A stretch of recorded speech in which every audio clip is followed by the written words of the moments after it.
right. Well, I guess to start, I'll just have you introduce yourself and about your position and where you're from and the reason why you joined the party.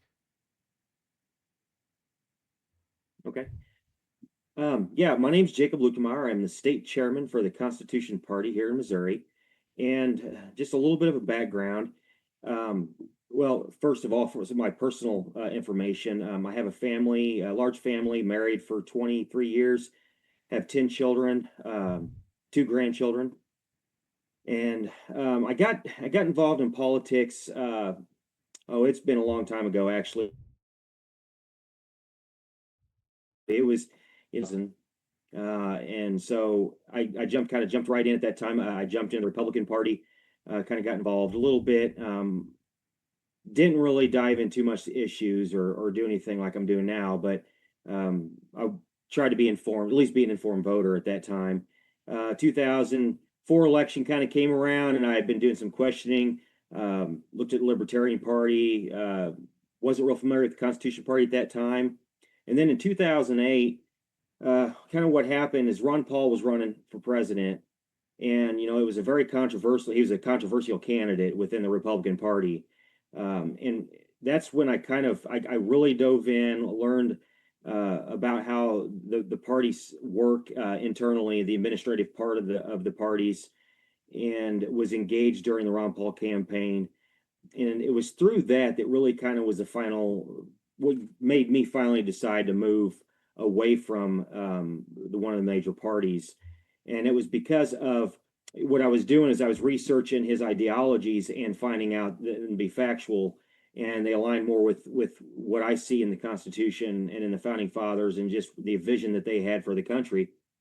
And so after the 2008 election cycle, I started looking around. I looked at the Libertarian Party, the Constitution Party. I came across, and inevitably, I felt like in 2009, I decided I was going to run for office in 2010. And so that's when I got more serious and I started looking at those two parties because I'm like, if I'm going to get involved with a minor party, I'm gonna kind of put both feet in and I'm just going to go. And so the Libertarian Party was just too split. There was a lot of people that were one issued. Um, there were several areas that were really that they were split on, like such as the pro life, pro choice issue. They were split. They just there wasn't anything real solid there, and so that's when I came across the Constitution Party and decided because of they have a very strong core set of values. Their platform I agreed with. It's based on the Constitution being first and foremost what we adhere to, small limited government. And so I decided to run. I ran for state representative in my district in 2010 and became a member of the party and have been involved ever since. And I took a little bit of time off as far as running for office. I ran for state auditor in 2018, was able to help us maintain ballot access. And then just last year, at our state convention, actually in 24 now, so it would have been the previous year, was elected as state chairman towards the end of the summer of 2024 when we had our convention there. So stepped into this, and I'm really just focused on getting this party kind of back to where we were when we started. And I don't know if do you want me to go any more detail on the party, or that's probably going to be the next question. Yeah, that's where I was leading to. If because a lot of people don't know. I mean, I didn't hear about it till last, I don't know, summer. So if you kind of go into detail about the party and Yeah. So see where to start. Yeah, I mean the Constitution Party. You can look at the platform. Right now, we're working on the website on our state website, so you can go to constitutionparty.com.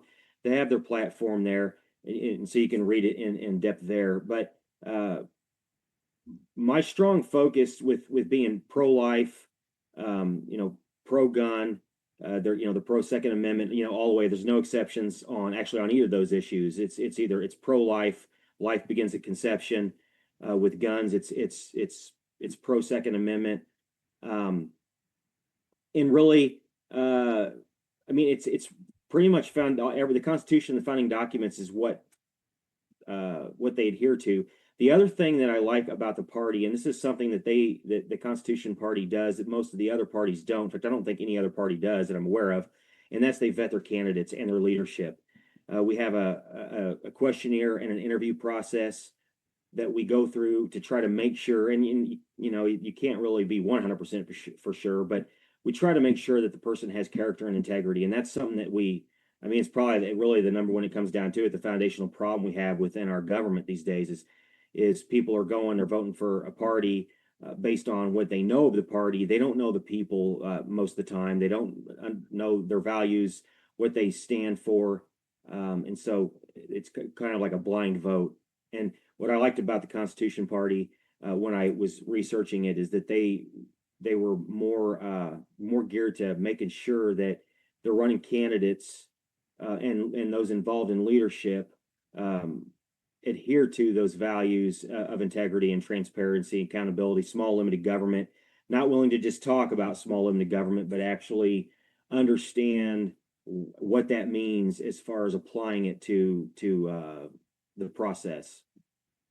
So that's a little bit about some of the key differences on the party and why I got involved. Yeah, you brought it up earlier about you looked at the Libertarian Party. What's the difference? I've been asked that about two or three times now. The difference between the two. So I feel like, and this is strictly here in Missouri. I feel like, and as I mentioned this, there was there wasn't a real solid, definite adherence to a platform. There's a lot of different, you know, there's a lot of variation within the party. So you have people that want, I'll just say, anarchy to small limited government. There, it's not really, and this may have changed. I haven't looked at it. So like I said, I kind of got involved with the Constitution Party and haven't looked back because I haven't had any issues here in the party. But there was just too much flexibility within the party. It was too much of you know, I didn't want somebody thinking that I stood for anarchy. I do believe in small limited government, but I believe we need some form of government. It's what our founding fathers believed in, and that's why we have, you know, government. And so there's just a very wide variation. The pro-life, pro-choice debate, that was a big one. In fact, I don't know. I haven't looked at their platform in probably 6 7 years, but a lot of the people within the party it was split. So just I personally think that the Constitution Party being more strict in those areas and some of these key areas and having a definite, okay, I understand where you're at, I understand what you stand for. That's to me the biggest difference. Now I know some people that have been involved in the Libertarian Party. In fact, we've had a few that reached out to us here a few years ago, and they've been diving into the Constitution Party because of some stuff that happened within the party at their national convention. I'm not familiar with all the details, but I think that's the biggest thing. I mean, we both believe in general in a small limited government, but I think they probably believe more in. Uh, well, it's too variant. That's my why I Yeah, chose the Constitution Party. I've heard that as well. That they have quite a bit of infighting. They can't really make up their mind. But if you look at the pro life, it is kind of sad when I looked at it that my generation, Generation Z, they lost one third of our generation to abortion. Yeah, yeah, yeah. It's definitely an issue that kind of comes in and it's kind of up and down. You know, when here in Missouri, we had the opportunity to focus on initiative the IP reform to try to make sure that our Constitution isn't being amended incorrectly, and because we didn't focus on that and actually get something done, we end up with these constitutional amendments like we had happen here in the last election, and now that we're trying to reverse a lot of this because it should have never been on the ballot to begin with, and the way it was on there. So yeah, it's definitely it's an issue that I think will be ongoing. Um, but our founding fathers believed in life, liberty, and the pursuit of happiness, and you can't have the latter two without the first. So Right.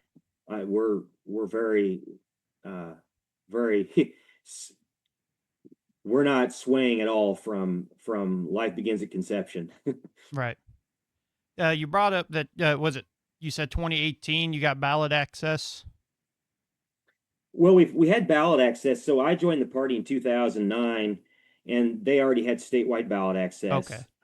We had it. So the way the ballot access works is if you have to run, once you have ballot access, you have to have someone in a state position, like in a statewide election. So whether it be like U.S. Senate, governor, state auditor, one of those races has to get 2% of the vote within that race to maintain it. And if you do so, you retain it for 2 election cycles. So we kept it in 2020 and in 2022. We actually lost it in 2022. We didn't quite get the 2% with our U.S. Senate candidate, but we had it up till then. I forget what year they obtained that here in Missouri, but they had it for quite a few years.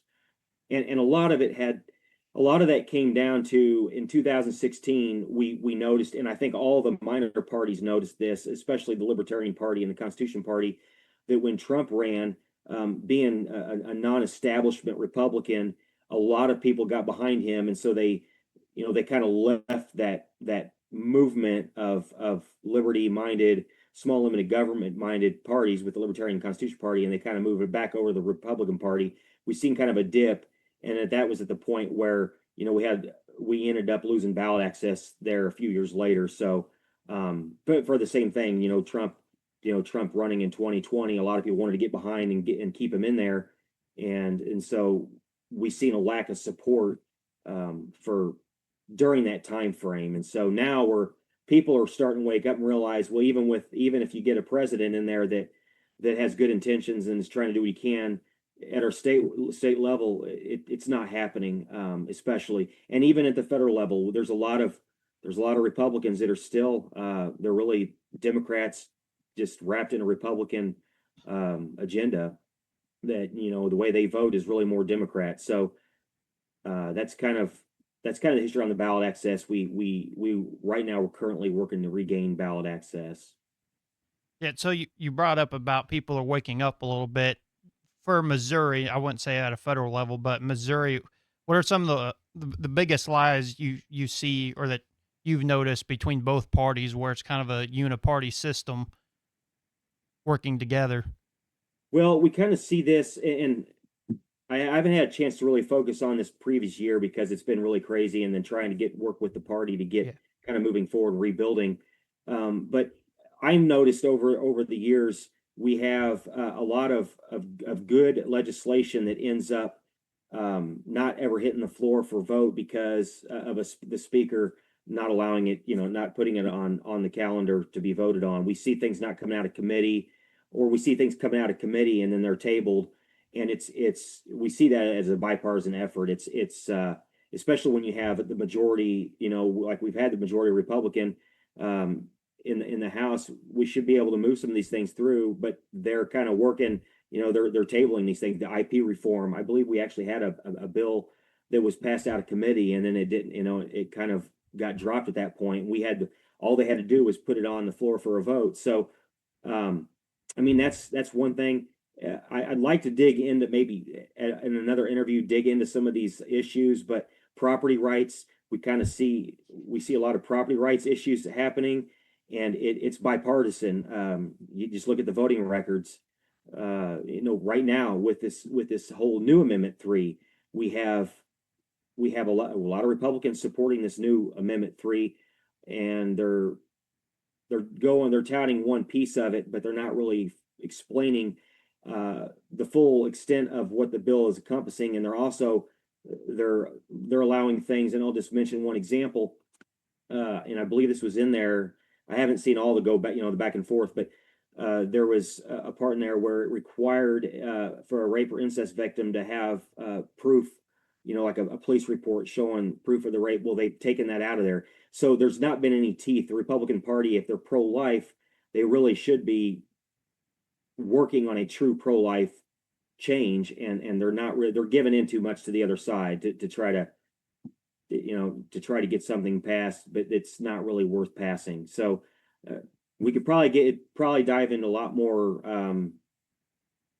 diving into specific issues and bring out the voting records and stuff to show. But Yeah, I think a lot of it, we're not seeing anything different. We still see largest budgets ever. Yes. We're still spending. We're not seeing a decrease in the size of government here in Missouri. We're not focused on uh, you know anything with the auditor's office. When I ran, they weren't doing anything to improve the system. They still haven't done anything to improve the system. So, and this is all bipartisan. We're not neither one of them is stepping up to make any good changes for the people in the state.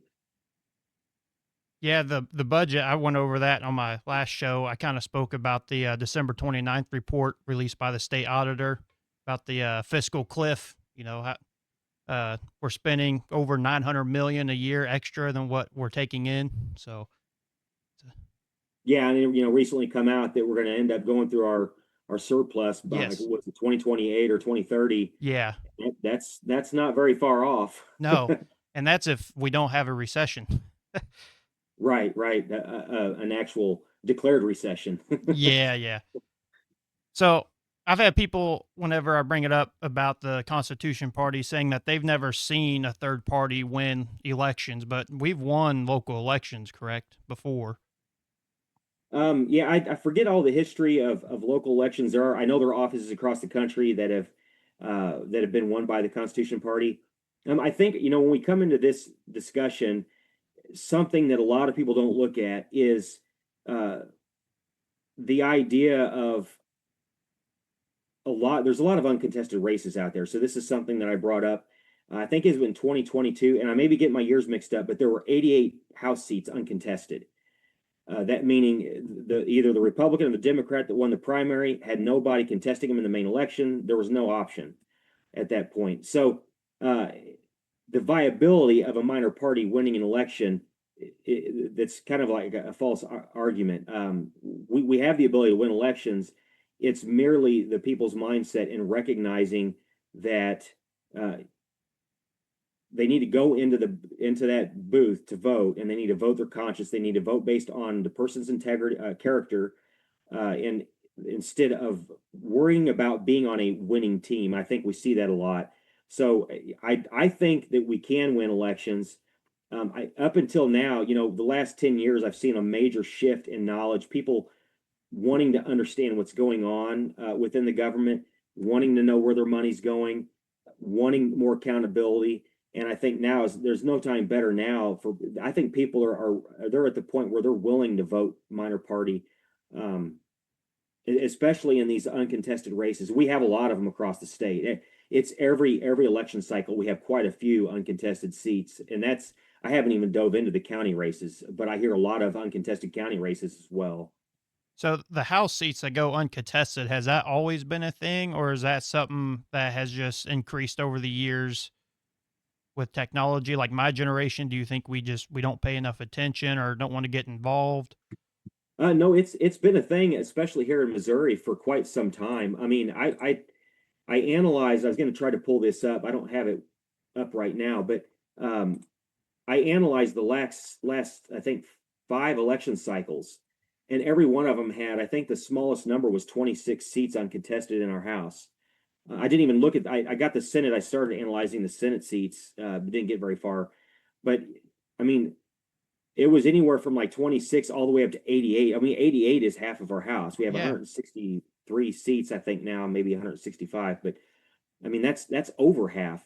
And I think the last election there were 40, 42 maybe um, uncontested. That's enough votes to force the major parties to come to those representatives, and they're going to have to earn those votes to get something passed. And I think that's the biggest thing in Missouri. Uh, I think we really need to focus on more local county and city offices. But that said, it wouldn't take much at all to have a huge effect at the statewide level. You even get a handful of seats in the House, and all of a sudden again, they're not going to be able to just pass anything they want. Right. They're going to have to earn those votes. And so I think we start with all these uncontested seats. We have the viability. We have the people are really looking for better options, and we know we're not going to get better options with the two-party system that we have. So we're going to have to bring in a check and balance. We have 3 branches of government. Maybe we need a third party in there that will help force that check and balance within the house. Right. So you've been with them for a while. Is there a game plan for the next 2 to 5 years, like a vision, as far as how we approach this, or? Yeah, I mean, we're right now we're kind of rebuilding. The main thing, like we're revamping our website. We're doing a lot of administrative things behind the scenes that we're trying to work on, so that when we can help facilitate uh, the growth we're already beginning to experience it. The main game plan is we need to focus on local elections where possible, and some of these. And what I was looking at is some of these seats that are consistently uncontested. I really think we have a good opportunity to get some people in office at the state level and really make bring some good conversation to the table, bring in the facts, bring in transparency. Uh, as long as we increase communication, the transparency between what's going on in our General Assembly and our constituency, and that's something that we want to focus on. We want to make sure that when someone gets elected, that we're holding them accountable to what they claim, and that we also provide a better means of communication between the constituency and those representatives. It needs to happen a lot more often. We just don't see much of that. Once somebody gets elected, the only time you see them again is when they're running for reelection, or they need money to keep, to fill up their campaign funds.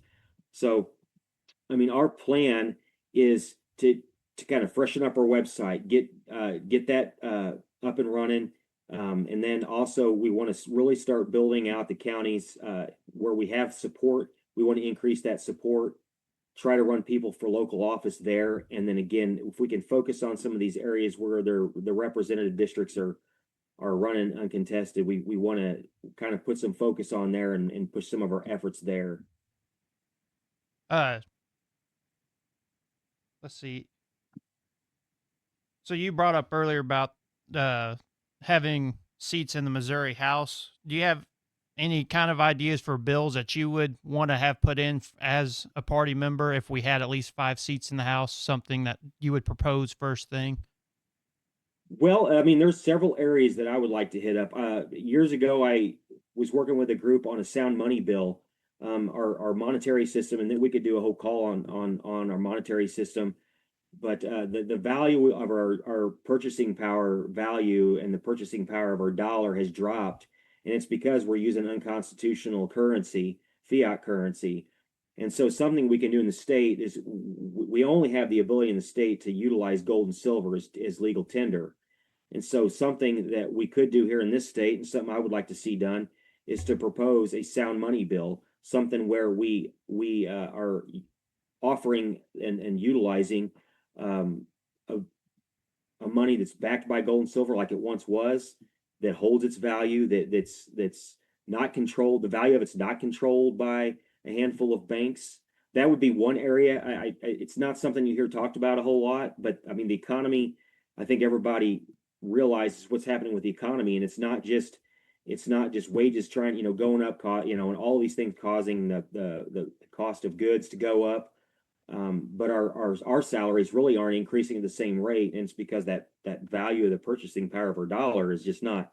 It's being depleted by the people that control the value of it. So we need to do something, I think, within the state to begin hedging against that. The other thing would be, taxation. This maybe even be a bigger thing that we would attack, but currently we have really no clue at what we truly need as far as expenditures, because there's so much waste, there's so much money that's being brought in through taxation that's just disappearing, or it's going into uh well, personal things. Well, I mean, we could go on and on about that in each county. Every office has its issues, but we really need to assess how much money we actually need as a state to bring in, and then we need to reevaluate our taxation policies. Property taxes, we shouldn't be paying property tax. Income tax, it's not even constitutional. It's in the way it's being enforced. We need to look at constitutional ways of taxing to only fund what we truly need and what the role of government is actually there for. And so that's there wouldn't be a specific piece of legislation. I would think I would take probably several pieces of legislation, but we really need to take some time and investigate those things. We don't see enough. The auditors are not doing enough to show us where the money's going.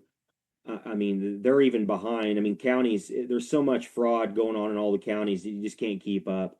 So I think now it's really going to be up to the people to really force this issue of figuring out what we really need, and then from there, we the people can figure out the best way to bring that money in through the proper constitutional means of taxation. So those are some areas they're not specific bills. I would definitely have to sit down and scrounge. I mean, there was one piece of legislation that we were looking at as far as taxation, where we eliminate all taxes and we go to a gross receipts tax. That's one system that's been proposed. We had an economist come in to one of our state meetings here recently and talk about how this has been used in other countries, and then even other states have utilized it. And the gross receipts tax, and I'm not going to try to get into a lot of detail on this, but you eliminate all taxes in the state, and you have a one tax at each level of the manufacturing of goods. So you have corn that's grown and it's sold to a plant to be refined into ethanol or whatever food. It's taxed a certain small rate at each of those levels, and then to the final customer would also pay the same. It'd be the same rate, but then it's nothing used is ever taxed. Property isn't taxed over and over again every year.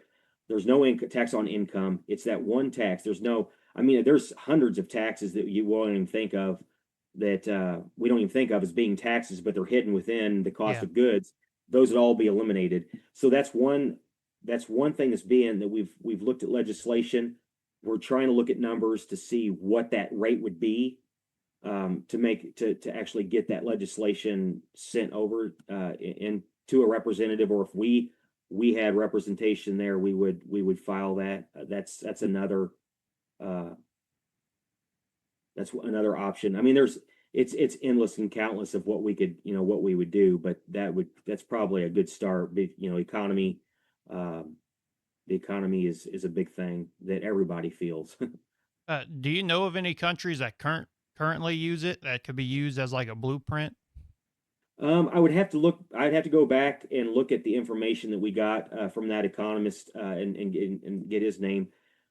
Um, I know the state of Oregon, I believe, actually utilized it, and it was working really well. The problem is the way that they implemented it. It didn't eliminate every tax within the state, and so they ended up bringing in revenue on top of other taxation. And I don't know what the state of that is now, but um, again, you would have to first eliminate all these other taxes in order to do it, because you don't want any other form of taxation, because you just all of a sudden it just compounds. So there had to be some type of amendment that would only allow that form of and it is a constitutional. It is a constitutional tax. So, but yeah, we could probably even have an interview on that, and I could get all the details pulled Right. up.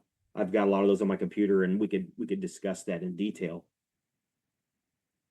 The website, I want to go back to that. Is there a time, just an estimated time, even about when the website will be ready? Yeah, it should be ready in a couple weeks. I mean, we have a website up. It's cpmo.us. It's a little outdated. We had to pull down some of the pages. We were changing our donation payment processor, and so we took that down off the site. And so over the next, we've just about completed that process. So we're going to be adding that back, and we're refreshing up the site, and we'll switch that over. Hopefully, well, I'll say by the end of the month, to be conservative on the time frame. But anybody can go out to cpmo.us and look at our current site if they want to look at the platform, or um, like our the information about our boards there, and some other information is there. So they can go and look at that, and then there'll be a I'll probably post it on Facebook and X whenever we do the switch over to a new fresh site, and we'll promote it. So once the website's up and going, obviously people could donate or join in. What's something else for the remote counties who don't have representatives for the Constitution Party? What's something they can do first thing to be involved? Um, the the best thing to do, national site, constitutionparty.com, is you can fill out to receive newsletters. Basically, it gives us your contact information. I can put that contact information in our database so that whenever we're sending out our state emails, correspondences, you receive those. Um, and then we can also hook you up with people, hook anybody up with people that are in their county or in their city in the area that we already have that are that are dues paying members, or even just people that are on the newsletter that we have that information for. We can kind of connect you together. Uh, that's one thing, and I would advise that, because I'll be putting out emails for like conference calls that we're going to do weekly. Whenever we get the donation site open, we are looking to do different types of trainings and education seminars on the Constitution. Doing some Constitution class, we'll probably doing those via Zoom or Microsoft Teams or something. And so if you're on that newsletter, on that email list, then you'll be getting that information. I think our website, cpmo.us, I think you could still fill in the contact form so that you could be added to the list. We've had some issues with it. We get a lot of spam through it, and so I'm changing that all around. But they can even contact us through that, or reach out. We have a Facebook page, Constitution Party of Missouri. They can send us a message on Facebook. We can kind of push them in the right direction. But definitely get on our contact list so that we can stay in touch, and you can keep up with what's going on, because we're going to have a lot going on over the next few months. Yeah, my last question, if you're willing to answer, if you don't want to, you don't have to. But if you were to have a sit down with the governor, what's one thing you would like for him to explain? Well, the one thing I'd like to have some more information before I dive into it, but it has to do with property rights and property ownership and some other things that we've seen happen in this past session. I'd like to get more details on that before, but it would be around that area, around that subject. And yeah, that would probably be a whole nother call that we could do on that issue, because it's pretty substantial. I just want to make sure I have all of my facts straight. I started meeting with some people and learning about it, but I want to make sure I get the facts from all sources, and before I go forward and mention that. We're probably breaking a lot of that too on social media.